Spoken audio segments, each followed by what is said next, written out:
আজি উৰুকা।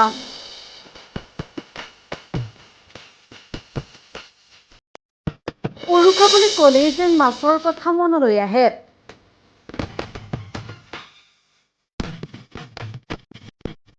ৰাজ্যৰ ভিন্ন প্ৰান্তৰ বজাৰত ভৰি পৰিছে ডাঙৰ ডাঙৰ ভিন্ন প্ৰজাতিৰ মাছেৰে। কয়াকুছি বজাৰত 12 কেজি ওজনৰ বৰালি, 8 কেজি ওজনৰ চিতল মাছ। দুপৰ নিশাই কয়াকুছিত মাছ কিনাৰ বাবে বজাৰত গ্ৰাহকৰ ভিৰ।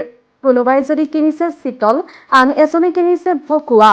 হেঁপাহৰ ভোগালীক আদৰাৰ ব্যাপক প্ৰস্তুতি ৰাজ্যৰ প্ৰান্তে প্ৰান্তে।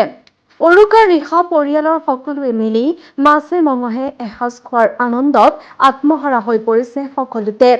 কিন্তু চৰকাৰে নিৰ্ধাৰিত কৰা দামতকৈ অধিক দামত বিক্ৰী হ'ল মাছ। বিভিন্ন প্ৰান্তৰ পৰা বিভিন্নজনে ডাঙৰ মাছ নিবলৈ অহা দেখিবলৈ পোৱা গ'ল কয়াকুছি বজাৰত।